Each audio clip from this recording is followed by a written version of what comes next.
Shalom, selamat pagi saudara-saudara yang terkasih di dalam Tuhan Yesus Kristus. Selamat bergabung kembali di dalam renungan pagi. Sebelum kita membaca dan merenungkan firman Tuhan, marilah kita mempersiapkan hati dan pikiran kita dan memohon tuntunan Roh Kudus. Mari kita berdoa. Bapa kami di surga, kami ingin memulai hari kami dengan mendengarkan firman-Mu.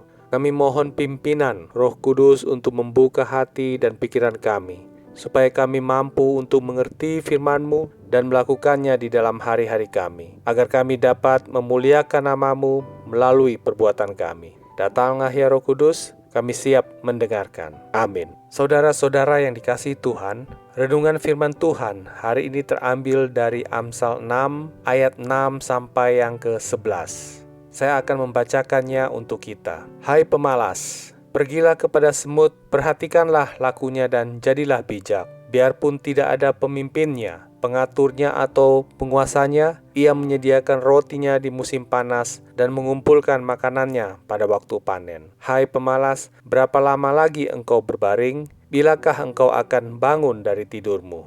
Tidur sebentar lagi, mengantuk sebentar lagi, melipat tangan sebentar lagi untuk tinggal berbaring. Maka datanglah kemiskinan kepadamu seperti seorang penyerbu dan kekurangan seperti orang yang bersenjata. Saudara-saudara yang dikasihi Tuhan, judul renungan kita pagi ini adalah Jangan Malas.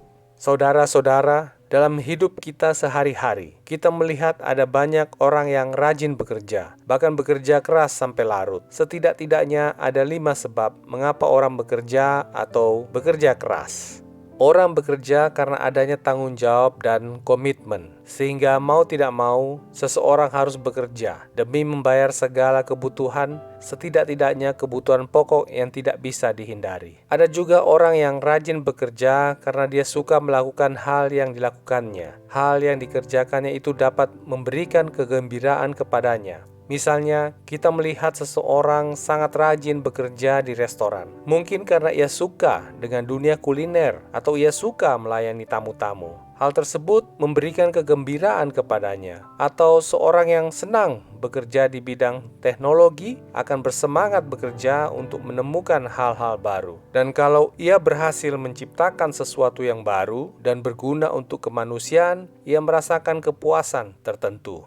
Ada juga orang yang rajin bekerja karena lingkungannya. Misalnya, sebuah keluarga sudah terbiasa bekerja keras, sehingga mereka mulai dari orang tua sampai anak-anaknya mempunyai pola hidup yang teratur dan disiplin. Mereka akan bangun pagi-pagi pada jam tertentu dan mulai bekerja. Dan mereka akan berhenti bekerja pada saat mereka telah menyelesaikan pekerjaannya. Nah, ada juga orang yang bekerja sangat rajin karena dia mempunyai suatu tujuan. Misalnya ia mau membeli mobil atau ia mau membeli rumah. Dengan motivasi ini, dia akan bekerja keras sampai ia mencapai tujuannya.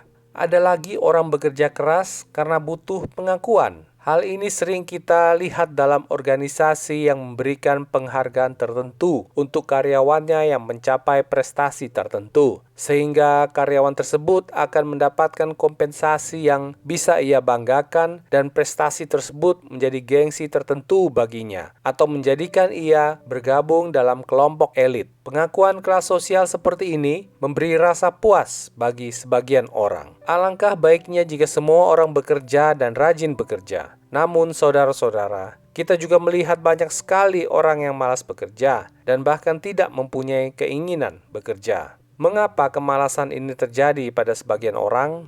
Tadi kita telah mengetahui mengapa orang bekerja dan rajin bekerja. Nah, orang-orang yang malas mempunyai karakter dan mungkin juga lingkungan yang bertolak belakang dengan orang-orang yang rajin bekerja. Jadi kemalasan itu terjadi karena orang tersebut menolak mempunyai tanggung jawab. Dia lebih suka mengalihkan tanggung jawab hidupnya dengan membebani orang lain. Saudara-saudara, di negara-negara sosialis seperti beberapa negara di Eropa, orang-orang dapat mendaftarkan diri untuk mendapat bantuan sosial dari pemerintah tanpa bekerja. Mereka akan mendapatkan cek setiap bulan untuk membiayai kehidupannya. Sebagian dari mereka memang benar-benar memerlukan bantuan ini karena keadaan, misalnya karena kehilangan pekerjaan atau karena adanya perceraian di dalam rumah tangga, sehingga mereka butuh bantuan. Tapi tidak sedikit yang sengaja menggunakan fasilitas ini karena mereka malas untuk bekerja. Mereka lebih suka hidupnya ditanggung oleh pemerintah. Orang yang mempunyai sifat malas juga karena ia tidak mempunyai ketertarikan untuk melakukan sesuatu. Dia lebih nyaman tidak melakukan apa-apa. Orang-orang malas seperti ini sudah ada sejak dulu. Di Amsal 6 ayat 10 dikatakan, tidur sebentar lagi, mengantuk sebentar lagi, melipat tangan sebentar lagi untuk tinggal berbaring. Dan mungkin juga orang pemalas itu memang tinggal dalam lingkungan yang tidak suka bekerja, sehingga itu sudah menjadi pola hidupnya. Ada juga orang malas karena ia tidak mempunyai semangat hidup atau dia tidak mempunyai ambisi untuk meningkatkan kualitas hidup dan dia tidak mempunyai motivasi untuk mencapai sebuah prestasi. Saudara-saudara, firman yang kita baca hari ini mengingatkan kita akan akibat dari kemalasan. Di pasal 11 dikatakan, maka datanglah kemiskinan kepadamu seperti seorang penyerbu dan kekurangan seperti orang yang bersenjata. Ini merupakan akibat yang serius. Saudara-saudara, di dalam peperangan, apabila kita diserbu atau kita dikejar oleh orang yang bersenjata, maka akibatnya akan fatal. Kita bisa saja kehilangan nyawa. Demikian juga bila kemiskinan dan kekurangan yang datang menyerbu kita karena kita malas bekerja. Hal ini akan membuat hidup kita penuh dengan kekhawatiran dan bahkan kita mungkin kehilangan kehidupan. Saudara-saudaraku, ada banyak ayat Alkitab yang mengingatkan kita untuk bekerja. Di Amsal 10 ayat 4 dan 5 kita diingatkan untuk bekerja. Di ayat 4 dikatakan, tangan yang lamban membuat miskin, tetapi tangan orang rajin menjadikan kaya. Dan di ayat 5 dikatakan, siapa mengumpulkan pada musim panas, ia berakal budi. Siapa tidur pada waktu panen, membuat malu. Kemudian di Amsal 12 ayat 24 juga dikatakan, tangan orang rajin memegang kekuasaan, tetapi kemalasan mengakibatkan kerja paksa. Jadi saudara, tidak ada lagi alasan bagi kita untuk bermalas-malasan, karena Tuhan berkali-kali mengingatkan kita dari generasi ke generasi untuk bekerja, supaya kita mendapatkan hidup yang layak atau bahkan hidup yang lebih baik, hidup yang penuh berkat. Bahkan Allah sendiri sejak awal penciptaan telah memandatkan manusia ciptaannya untuk bekerja. Allah tidak menciptakan kita untuk duduk-duduk saja atau bermalas-malasan saja. Tetapi Allah menyuruh kita untuk bekerja. Ini bisa kita lihat di dalam Kejadian 2 ayat 15 dikatakan, Tuhan Allah mengambil manusia itu dan menempatkannya dalam Taman Eden untuk mengusahakan dan memelihara taman itu.